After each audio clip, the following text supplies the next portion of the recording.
देखिए, जड़ों से कटकर तो पौधा भी सरवाइव नहीं कर पाता। एक पौधे को आप उखाड़ दें, जड़ों से काट दें, तो कुछ घंटों में कुछ दिनों में वो खत्म हो जाएगा।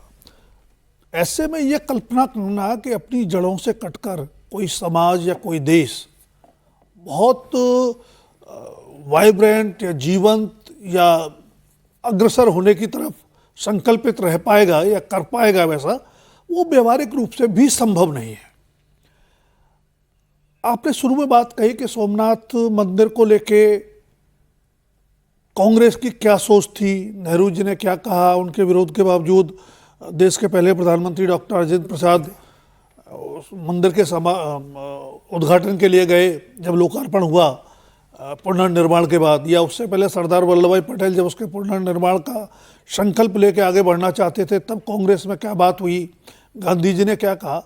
तो मैं बहुत संक्षिप्त में कहूँ, और आपने आज की बात कही राजनीतिक चेतना की, माहौल की, तो हालांकि पंडित जवाहरलाल नेहरू को, जो देश के पहले प्रधानमंत्री थे, बड़े उच्च शिक्षित थे, स्वप्नदर्शी राजनेता कहा जाता है और सकारात्मक संदर्भ में कहा जाता है, लेकिन आज अगर हम देखें उस यात्रा को तो मानना पड़ेगा कि भारत की जो आध्यात्मिक, सांस्कृतिक और सामाजिक चेतना है, शायद पंडित जवाहरलाल नेहरू अपनी परवरिश के चलते, विदेश में शिक्षा के चलते, विदेशी रहन सहन के चलते पूरी तरह से समझ नहीं पाए, अपने आप को उससे जोड़ नहीं पाए या उसको आत्मसात नहीं कर पाए, क्योंकि उन्हीं के समकालीन सरदार वल्लभ भाई पटेल, डॉक्टर राजेंद्र प्रसाद, उन्होंने उसको समझा।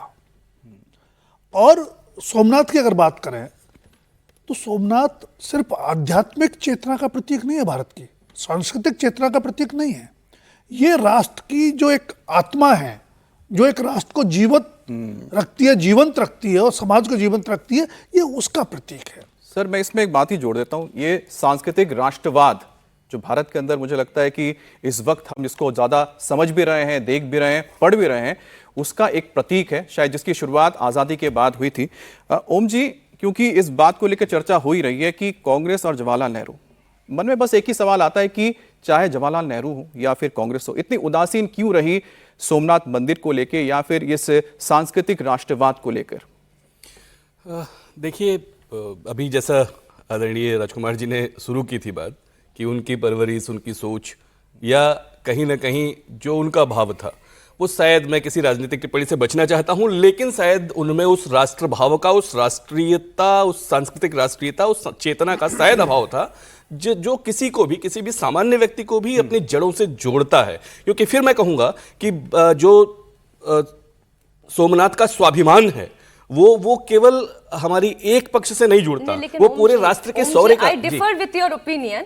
आपने जब ये कहा कि अभाव था, उस अभाव की जगह डर भी तो हो सकता है, क्योंकि जिस तरीके के पार्टीशन से निकल कर आया था भारत, जिस तरीके से हिंदू मुस्लिम वैमनस्यता से निकल कर आ रहा था भारत, क्या उसका डर था जवाहरलाल? नहीं, मुझे नहीं लगता ऐसा। जितना मैं इतिहास को समझता हूं मीनाक्षी जी, मैं इस बात से एकदम एग्री नहीं करता।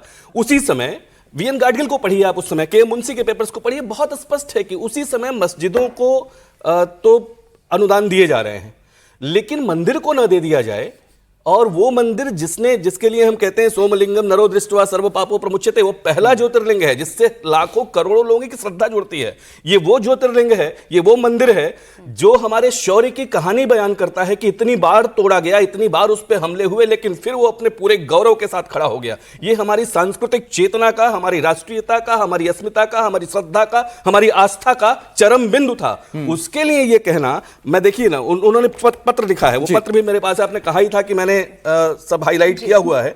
2 मार्च 1951 का पत्र है जो राजेंद्र जी को लिखते हैं। उसमें वो लिखते हैं कि I confess that do not like the idea of your associating yourself with A spectacular opening of the Somnath temple. आगे बहुत कुछ लिखा है उन्होंने कि मैं मान रहा हूं कि मैं आपका जो ये निर्णय है कि आप वहां जाएंगे, उसके लोकार्पण में शामिल होंगे, वो मुझे पसंद नहीं है, उससे आपका जुड़ाव पसंद नहीं है, लेकिन एट द सेम टाइम बहुत सारे मस्जिदों और मदरसों को उस समय 1947 से लेके 51 के बीच के उस कालखंड को देख लीजिए, जब अनुदान दिए जा रहे हैं। तो पंथ निरपेक्षता का, जिसको गाडगिल बिल कहते हैं, कि मेरी दृष्टि में तो पंथ निरपेक्षता, सेकुलरिज्म का यही मतलब है कि सभी धर्मों को समान प्रश्रय दिया जाए। तो आप समान प्रश्न ही दीजिए ना। ये कहना कि केवल आप उससे जुड़ेंगे इसलिए पंथ निरपेक्षता को खतरा है, तो सभी धर्मों पे लागू होता था। तो ओम जी, उस डर को मैं नहीं मानता जी, लेकिन आपका ये तो मानना है कि यानी कि उदासीन रहे हैं। और सर मैं आपसे आगे इस बारे में इसमें पूछूंगा। निर्णय कुछ ऐड करना बिल्कुल, चाह रहे हैं। जी, बिल्कुल निर्णय निर्णय, आप बोले। अपनी बात रखिए। मैं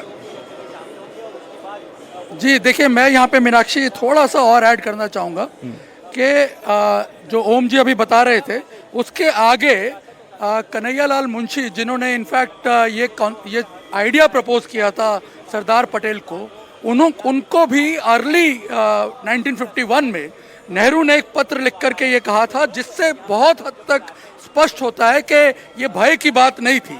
इस पत्र में एक लाइन जो है वो बहुत ही इंपॉर्टेंट है। उन्होंने ये लिखा था कि I don't like your trying to store Somnath, it is Hindu revivalism.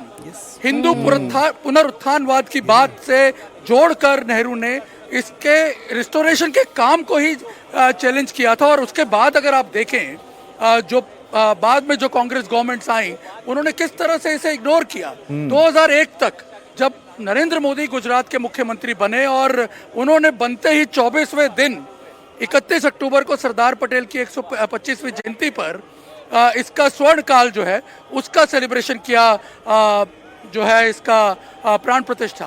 उससे पहले अगर आप देखें, जब इसका सिल्वर जुबली हुई थी, 25 साल जब पूरे हुए, तब मोरारजी देसाई सोमनाथ ट्रस्ट के चेयरमैन हुआ करते थे।